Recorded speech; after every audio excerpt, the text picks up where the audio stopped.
নমস্কার, আপনারা দেখছেন নিউজ লাইন। তৃণমূলের গোষ্ঠীদ্বন্দ্বের কারণে এই ঘটনা, দাবি কমলাগাঁও সুজালি গ্রাম পঞ্চায়েতের প্রধান নুরি বেগমের।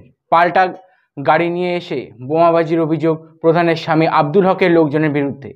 গাড়িতে মজুদ থাকা বোমা ফেটে আগুন লেগে যায়, দাবি তৃণমূল নেতা মোহাম্মদ কামাল উদ্দিনের। তৃণমূলের দুই গোষ্ঠীর জেরে ফের উত্তপ্ত কমলাগাঁও সুজালি গ্রাম পঞ্চায়েতের। জানা গিয়েছে, ইসলামপুর থানার সুজালি গ্রাম পঞ্চায়েতে ধুলিগাঁও এলাকায় তৃণমূলের প্রাক্তন অঞ্চল সভাপতি আব্দুল হকের বাড়িতে ভাঙচুর, আগুন লাগিয়ে দেওয়ার ও গাড়িতে ও ঘরে।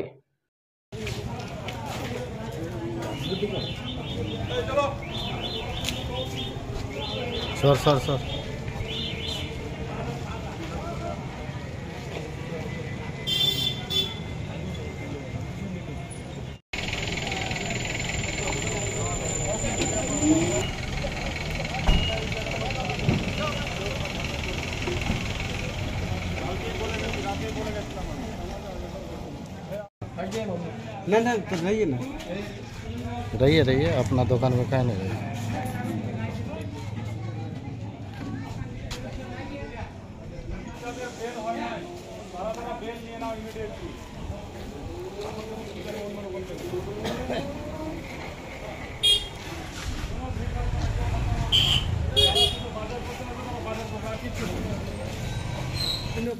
সকলে থাকে, গরুয়ে থাকে।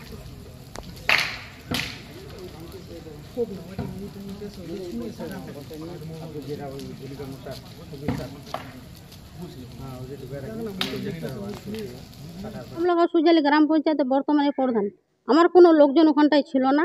আমার বাড়ি ঘর তালা লাগানো ছিল।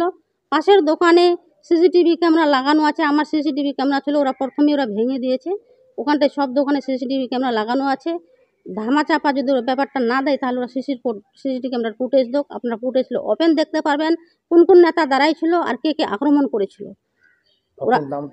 আমার নাম নুরি বেগম। আমি এই যে ঘটনা, এই ঘটনা কি আপনি যে বললেন তৃণমূলের গোষ্ঠীদ্বন্দ্ব, তৃণমূলের উচ্চ নেতৃত্বকে জানাবেন তাহলে?